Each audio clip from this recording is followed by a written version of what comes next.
Pernah kepikiran nggak gimana jadinya jika Tanjiro nggak pernah menguasai pernafasan matahari, tapi malah menguasai pernafasan bulan? Tanjiro Kamado dikenal sebagai salah satu pembasmi iblis terkuat dalam sejarah. Tapi di cerita aslinya, kekuatan itu datang dari satu sumber utama, yaitu pernafasan matahari. Lalu gimana kalau takdir Tanjiro berubah sejak awal, dan ia sama sekali tidak mempelajari pernafasan matahari, melainkan justru dilatih untuk menguasai pernafasan bulan? Di timeline alternatif ini, perubahan besar sudah terjadi sejak episode pertama.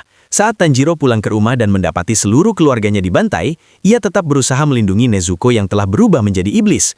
Namun kali ini, orang yang menemukannya bukan Gyu Tomioka, melainkan Kokushibo, Upper Moon One, tangan kanan Muzan Kibutsuji, dan satu-satunya pengguna pernafasan bulan. Kokushibo langsung menyadari ada sesuatu yang berbeda. Wajah Tanjiro, tatapan matanya, dan aura yang ia pancarkan sangat mirip dengan Yorichit Sugikuni, sosok yang paling ia benci sekaligus kagumi. Apalagi Kokushibo memang datang ke pegunungan itu karena mendengar rumor bahwa pernafasan matahari diwariskan oleh sebuah keluarga tertentu. Alih-alih membunuh Tanjiro, Kokushibo justru menyelamatkannya dan membawa Tanjiro pergi, menjauh dari jalan hidup yang seharusnya. Keputusan ini secara tidak langsung menjadi bentuk pengkhianatan terhadap Muzan, meskipun Kokushibo masih berada di bawah bayang-bayang Raja Iblis. Sejak saat itu, hidup Tanjiro berubah total. Ia tidak pernah bertemu Urokodaki Sakonji, tidak pernah mempelajari pernafasan air, dan tidak pernah menjalani pelatihan tradisional sebagai pembasmi iblis. Seluruh pelatihannya dilakukan langsung oleh Kokushibo, seorang pendekar pedang yang telah hidup ratusan tahun.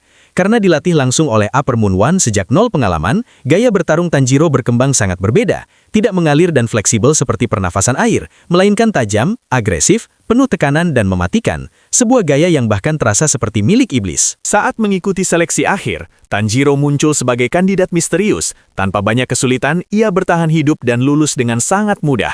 Bahkan pada tahap ini, kekuatannya sudah melampaui Tanjiro versi cerita asli. Memasuki Gunung Natagumo, perubahan besar mulai terlihat jelas. Rui si Lower Moon 5 yang seharusnya menjadi mimpi buruk, kini dikalahkan dengan cepat. Tanjiro tidak pernah berada di ambang kematian dan tidak pernah membangkitkan pernapasan matahari di momen ini.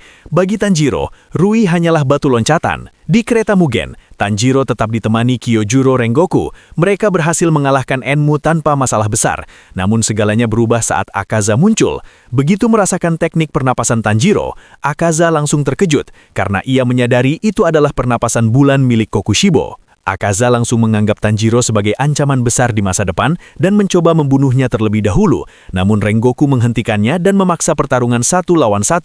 Hasilnya tetap sama, Rengoku gugur dan Akaza menarikan diri sebelum matahari terbit.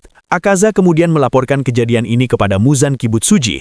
Mendengar bahwa Tanjiro menggunakan pernapasan bulan, Muzan langsung mencurigai Kokushibo. Namun ia memilih tidak bertindak gegabah dan memutuskan menunggu sambil menguji kesetiaan Upper Moon One. Ujian itu terjadi di Entertainment District Arc saat Tengen Misui membawa Tanjiro, Zenitsu, dan Inosuke untuk menyelamatkan para istrinya.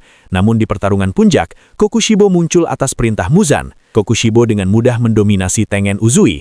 Pertarungan itu sama sekali tidak seimbang, dan dalam waktu singkat Hashira Suara tewas. Namun saat Kokushibo menyadari Tanjiro dan teman-temannya ada di sana, ia ragu. Ia tidak sanggup membunuh muridnya sendiri dan akhirnya pergi tanpa disadari siapapun. Meski kehilangan Tengen, pertarungan tetap berlanjut. Berkat kekuatan Tanjiro yang kini sudah setara Hashira, Zenitsu dan Inosuke berhasil memenggal kepala Daki dan Gyutaro secara bersamaan. Di desa penempa pedang, alur cerita sebagian besar tetap sama.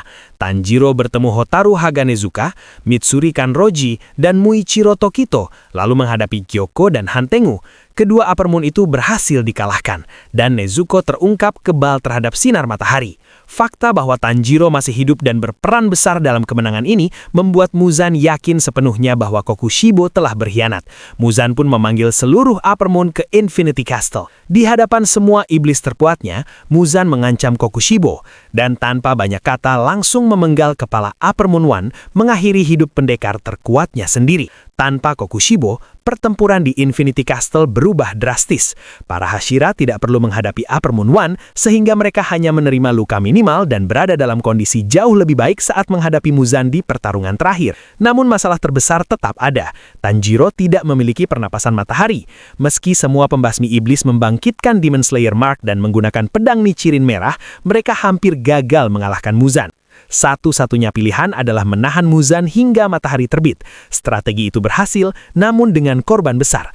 Kanao Tsuyuri dan Zenitsu Agatsuma gugur di pertarungan terakhir. Sebelum benar-benar mati, Muzan mewariskan darah dan kehendaknya kepada Tanjiro, membuat Tanjiro berubah menjadi Raja Iblis yang baru, tanpa kelemahan terhadap sinar matahari.